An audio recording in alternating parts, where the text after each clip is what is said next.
বন্ধুরা, হঠাৎ করে যদি চপ সিঙ্গারা খেতে ইচ্ছা করে আর বাড়িতে যদি থাকে কয়েকটা মাত্র আলু, তাহলে ঝটপট করে এই রেসিপিটা বানিয়ে নিতে পারেন।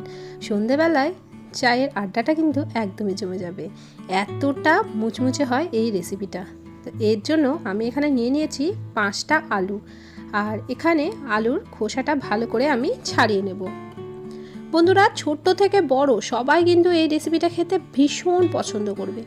একবার আপনারা এই রেসিপিটা বানিয়ে দেখুন, আর ভীষণ সহজ, মাত্র 2টো উপকরণ দিয়েই এই রেসিপিটা বানানো হয়ে যায়। আলুর খোসাটা খুব ভালো করে আমি এখানে ছাড়িয়ে নেব। তো সমস্ত আলুর খোসা একই রকমভাবে আমি এখানে একটা পিলার দিয়ে তুলে নিচ্ছি।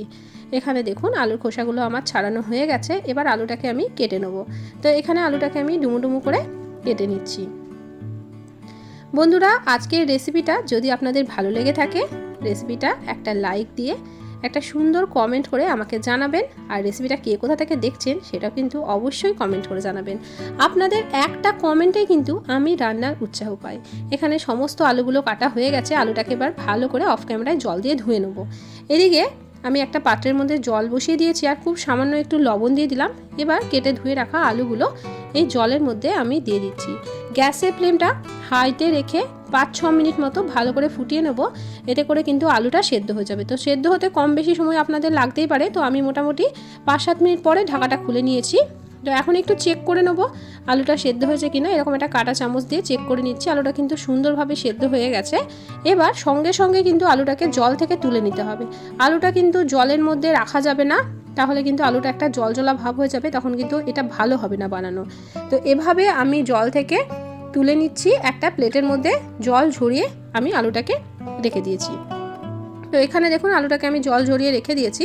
এবার আলুটাকে আমি এই গরম থাকা অবস্থাতে একটা ম্যাশার দিয়ে ম্যাশ করে নিচ্ছি। আপনারা কাঁটা চামচ দিয়েও কিন্তু আলুটাকে এখানে মেখে নিতে পারেন। তো আমি একটা ম্যাশার দিয়ে আলুটাকে খুব সুন্দর করে ম্যাশ করে নিচ্ছি। আলুটা কিন্তু এখন ভীষণ গরম, তাই হাত দিয়ে কিন্তু কোনো মতেই আলুটাকে মাখা যাবে না। তো এভাবেই খুব সুন্দর করে আলুটাকে আমি দেখুন ম্যাশ করে নিয়েছি। তো এখন সমস্ত আলুই কিন্তু আমার সুন্দর করে ম্যাশ করা হয়ে গেছে। এবার আলুর মধ্যে দিয়ে দেবো কয়েকটা উপকরণ। তো সবার প্রথমে আমি আলুর মধ্যে দিয়ে দিচ্ছি স্বাদ অনুযায়ী লবণ। এরপর দিয়ে দেবো ঝালের জন্য কিছুটা ঝাল লঙ্কার গুঁড়ো।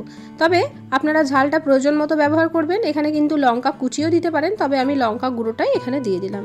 এবার দেবো আসল উপকরণ, এটা হচ্ছে কর্নফ্লাওয়ার। এখানে 5টা আলু নিয়েছি, তো তার জন্য আমি এখানে ছোট চামচের 5 চামচ কর্নফ্লাওয়ার দিয়ে দিলাম। এর থেকে বেশি কিন্তু আর কর্নফ্লাওয়ারের প্রয়োজন হবে না।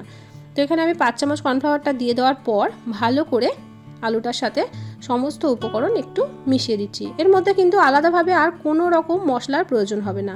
তো আলুটা যাতে হাতে চিটচিট করে লেগে না যায়, তো তার জন্য আমি 1 চামচ সাদা তেল দিয়ে দিলাম।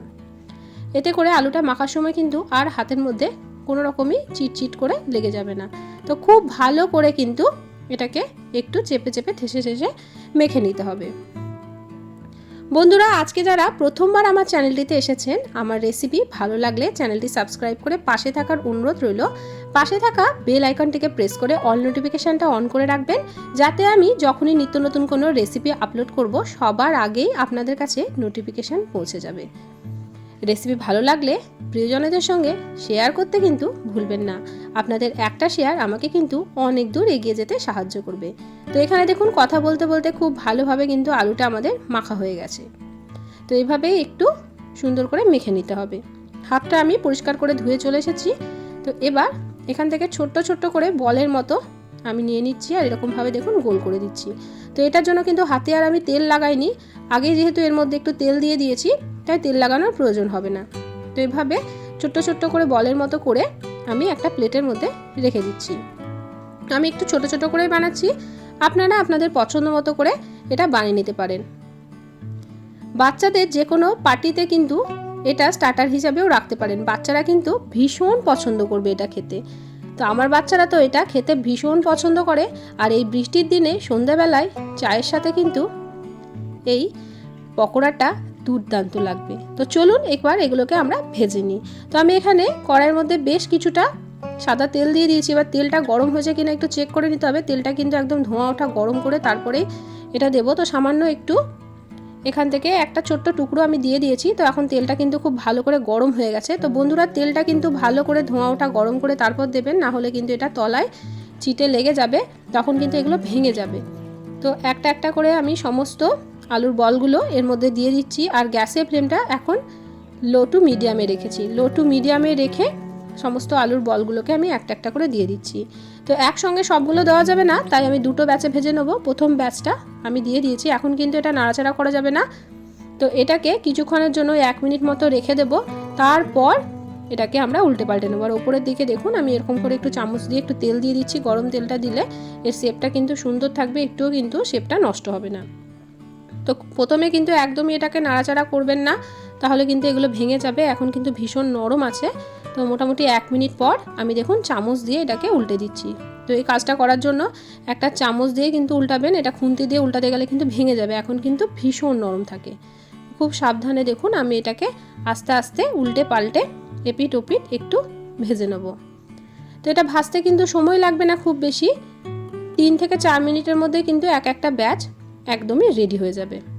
তো এইভাবে দেখুন একটু উল্টে পাল্টে একটা সুন্দর কালার করে এটাকে ভেজে নিতে হবে। তো আবারও আমি একটু চামচ দিয়ে এটাকে উল্টে পাল্টে নিচ্ছি। তো এভাবে একটু চামচ দিয়ে উল্টে পাল্টে নিলে কিন্তু সব দিকেই সুন্দরভাবে একটা গোল্ডেন ব্রাউন কালার আসবে। তো একটু গোল্ডেন ব্রাউন কালার করে এটাকে আমাদের ভেজে নেওয়া হয়ে গেছে। আর এখন দেখুন কতটা সুন্দরভাবে এটার একটা কালার চলে এসেছে। এবার এগুলোকে আমরা তেল ঝরিয়ে তুলে নেব। তো এভাবে দেখুন আমি সবগুলোকে একসঙ্গে নিয়ে নিলাম আর তেলটাকে ভালো করে ঝরিয়ে একটা প্লেটের মধ্যে আমরা রেখে দেবো। তো একই রকমভাবে সেকেন্ড ব্যাচটাকেও আমি ভেজে নিচ্ছি। তো সেকেন্ড ব্যাচটাও আমি ওই গ্যাসের ফ্লেমটা একদম লো টু মিডিয়ামে রেখে এগুলোকে দিয়ে দিচ্ছি। তো একই রকমভাবে সেকেন্ড ব্যাচটা ভেজে নিচ্ছি। আর ওদিকে কিন্তু ওটা তেলটা ঝরানো হয়ে গেছে। এবার দেখুন একটা প্লেটের মধ্যে আমি এটাকে নিয়ে নিয়েছি। একদম কিন্তু মুচমুচে হয় বন্ধুরা, ভেতরটা একদম নরম আর বাইরেটা কিন্তু একদম মুচমুচে। একবার হলেও এটা ট্রাই করে দেখতে পারেন। তো এখন দেখুন সেকেন্ড ব্যাচটাও কিন্তু সুন্দরভাবে কালার চলে এসেছে। এটাকেও আমরা একই রকমভাবে উল্টে পাল্টে একটু গোল্ডেন ব্রাউন কালার করে ভেজে নেব। বাচ্চারা তো সন্ধ্যাবেলায় অনেক রকমই বাহানা করে, এটা খাবো না ওটা খাবে না। তো বাচ্চাদেরকে মাঝে মধ্যে এরকম ধরনের রেসিপি বানিয়ে দিলে বাচ্চারাও কিন্তু ভীষণ খুশি হবে। তো এই ব্যাচটাও কিন্তু আমাদের ভাজা হয়ে গেছে। একই রকমভাবে এটাকেও আমরা এই প্লেটের মধ্যে নিয়ে নিচ্ছি। তো এখন দেখুন সবগুলোই আমাদের তৈরি হয়ে গেছে। মাত্র 5টা আলু দিয়ে দেখুন কতগুলো আমাদের এই আলুর বলগুলো তৈরি হয়ে গেছে, আর যেটা একদমই কিন্তু মুচমুচে তৈরি হবে। এবার আমি এটাকে সার্ভ করে নেব। এর জন্য একটা প্লেটের মধ্যে আমি একটু সস দিয়ে দিয়েছি, আর এটা সসের সাথে খেতেই কিন্তু দুর্দান্ত লাগে। আপনারা কিন্তু শুধু মুখেও খেতে পারেন, শুধু মুখেও খেতে ভালো লাগে, তবে আমি এটা সস দিয়ে সার্ভ করে নিয়েছি।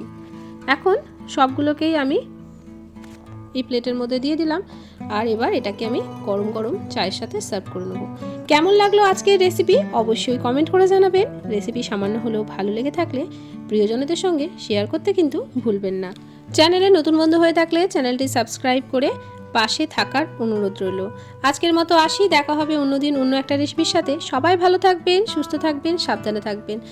আমার পুরনো বন্ধু, নতুন বন্ধু সকলকে অসংখ্য ধন্যবাদ আমার ভিডিওটি এতক্ষণ পর্যন্ত ধৈর্য সহকারে দেখার জন্য।